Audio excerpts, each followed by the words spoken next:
जय श्री कृष्ण। स्वागत है आप सभी का हमारे चैनल भक्ति ज्ञान में।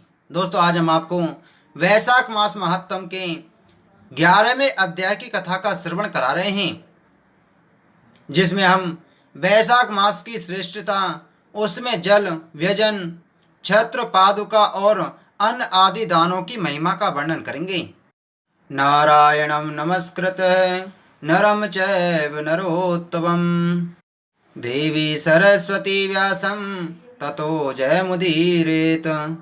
भगवान नारायण, नरश्रेष्ठ नर, देवी सरस्वती तथा महर्षि वेद व्यास को नमस्कार करके भगवान की विजय कथा से परिपूर्ण इतिहास, पुराण आदि का पाठ करना चाहिए। सूत जी कहते हैं, राजा अम्बरीश ने परमेष्टि ब्रह्मा के पुत्र देवर्षि नारद से पुण्यमय वैशाख मास का महत्म इस प्रकार पूछा। हे ब्राह्मण, मैंने आपसे सभी महीनों का महत्म सुना। उस समय आपने यह कहा था कि सब महीनों में वैशाख मास श्रेष्ठ है।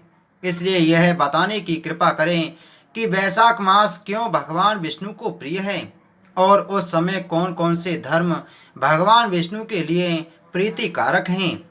नारद जी ने कहा, वैशाख मास को ब्रह्मा जी ने सब मासों में उत्तम सिद्ध किया है।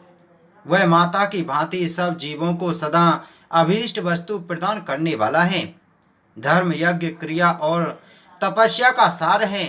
संपूर्ण देवताओं द्वारा पूजित है। जैसे विद्याओं में वेद विद्या, मंत्रों में प्रवण, वृक्षों में कल्प वृक्ष, धेनुओं में कामधेनु, देवताओं में विष्णु, वर्णों में ब्राह्मण, प्रिय वस्तुओं में प्राण, नदियों में गंगा जी, तेजों में सूर्य, अस्त्र शस्त्रों में चक्र, धातुओं में स्वर्ण, वैष्णवों में शिव तथा रत्नों में कौस्तुभ मणि है। उसी प्रकार धर्म के साधन भूत महीनों में वैशाख मास सबसे उत्तम है। संसार में इसके महान भगवान विष्णु को प्रसन्न करने वाला दूसरा कोई मास नहीं है।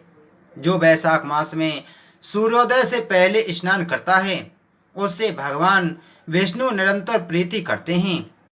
पाप तभी तक गर्जते हैं जब तक जीव वैशाख मास में प्रातः काल जल में स्नान नहीं करता। राजन, वैशाख के महीने में सब तीर्थ आदि देवता तीर्थ के अतिरिक्त बाहर के जल में भी सदैव स्थित रहते हैं। भगवान विष्णु की आज्ञा से मनुष्यों का कल्याण करने के लिए वे सूर्योदय से लेकर 6 दंड के भीतर तक वहां मौजूद रहते हैं। वैशाख के समान कोई मास नहीं है। सतयुग के समान कोई युग नहीं है। वेद के समान कोई शास्त्र नहीं है और गंगा जी के समान कोई तीर्थ नहीं है। जल के समान दान नहीं है, खेती के समान धन नहीं है और जीवन से बढ़कर कोई लाभ नहीं है। उपवास के समान कोई तप नहीं, दान से बढ़कर कोई सुख नहीं, दया के समान धर्म नहीं, धर्म के समान मित्र नहीं, सत्य के समान यश नहीं, आरोग्य के समान उन्नति नहीं, भगवान विष्णु से बढ़कर कोई रक्षक नहीं और वैशाख मास के समान संसार में कोई पवित्र मास नहीं है। ऐसा विद्वान पुरुषों का मत है। वैशाख श्रेष्ठ मास है और शेष साई भगवान विष्णु को सदा प्रिय है। सब दानों से जो पुण्य होता है और सब तीर्थों से जो फल होता है, उसी को मनुष्य वैशाख मास में केवल जल दान करके प्राप्त कर लेता है।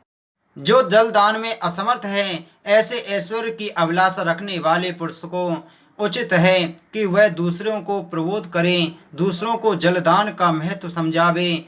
यह सब दानों से बढ़कर हितकारी है। जो मनुष्य वैशाख में सड़क पर यात्रियों के लिए प्याऊ लगवाता है, वह विष्णु लोक में प्रतिष्ठित होता है। नृपश्रेष्ठ प्रपादान, पौसला या प्याऊ देवताओं को, पितरों तथा ऋषियों को अत्यंत प्रीति देने वाला है।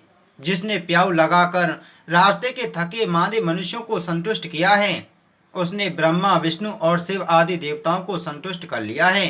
राजन, वैशाख मास में जल की इच्छा रखने वाले को जल, छाया चाहने वाले को छाता और पंखे की इच्छा रखने वाले को पंखा देना चाहिए। राजेंद्र, जो प्यास से पीड़ित महात्मा पुरुष के लिए शीतल जल प्रदान करता है, वह उतने ही मात्र से 10,000 राजसूय यज्ञों का फल पाता है। धूप और परिश्रम से पीड़ित ब्राह्मण को जो पंखा डुलाकर हवा करता है, वह उतने ही मात्र से निष्पाप होकर भगवान का पार्षद हो जाता है। जो मार्ग से थके हुए श्रेष्ठ ध्वज को वस्त्र से ही हवा करता है, वह उतने से ही मुक्त हो भगवान विष्णु का सायुज्य प्राप्त कर लेता है। जो शुद्ध चित्त से ताड़ का पंखा देता है, वह सब पापों का नाश करके ब्रह्मलोक को जाता है। जो विष्णु प्रिय वैशाख मास में पादुका दान करता है, वह यमदूतों का तिरस्कार करके विष्णु लोक में जाता है। जो मार्ग में अनाथों के ठहरने के लिए विश्रामशाला बनवाता है, उसके पुण्य फल का वर्णन किया ही नहीं जा सकता। मध्याह्न में आए हुए ब्राह्मण अतिथियों को यदि कोई भोजन दे तो उसके फल का अंत नहीं है।